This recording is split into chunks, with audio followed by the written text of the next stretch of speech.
Hello, all you folks out there in YouTube land. It's Kage, the dreaded Lord Crocosquirrel, with the first in a new series of discrete gameplay videos in which I'll take a single game, play it for a little while, and then give you my impressions and opinions on it.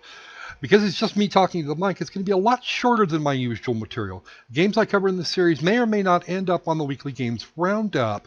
The other thing is to make the reviews available to folks on the individual game pages rather than making them hunt through a 2 to 5 hour stream for the information they're looking for.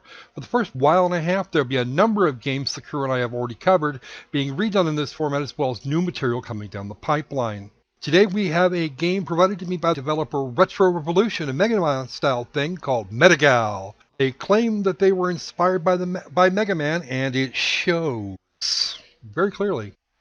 From top to bottom, this is an homage to the NES/SNES Mega Man games, from the art style, varying environments, and challenges to the nearly vertical difficulty curve. Before I get started, let me say it's been a long time since I played a platformer of this nature, and quite frankly, I did poorly adapting to the difficulty. As you can see from the footage as we go along, I failed to get through any of the stages except a short tutorial.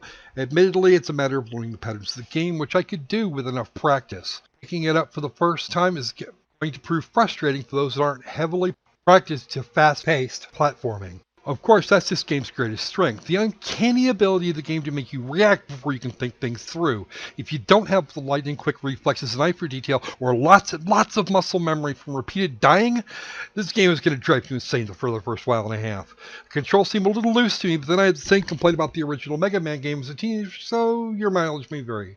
As this is a pre-release review, I'm not sure what they're planning to charge for it. It has 8 theme stages, 2.5 dozen enemies to shoot, all of which have at least some sort of minor variation of the way they fight and die, just to keep things fresh and keep the player on their toes. Bosses seem to follow a set pattern and go down fairly easily once you work it out, assuming you can move fast enough to take advantage. The HUD in the upper left corner is fairly easy to ignore if you want to, as it's only 2 bars, one for your life meter, of course, and another for a regenerating energy meter that's tied to your weapon, whether you're using your standard weapon or the special shot. Of course, your special shot uses a lot more energy than your regular weapon, but that's pretty much par for the course. Place your shots carefully, keep track of all the enemies, and maybe you'll survive. Maybe. If you're worried about it running on your high-spec rock, don't. Between the system specs and what I saw on 3 different computers around the house, it should run on anything made in, say, the last decade or so. The version I received was 1.0.0, so I expect that'll be the final version for its release on Tuesday, 24 May of 16. As it sits now, absent a price tag, I'd give Metagal 75 out of a possible 100.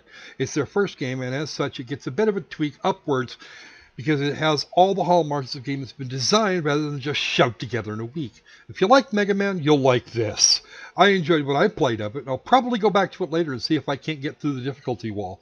It's a game worthy of inclusion on the Steam storefront, and I recommend it above and beyond Mighty Number 9. Metagal is an outstanding freshman effort, and it goes a long way towards making games fun again.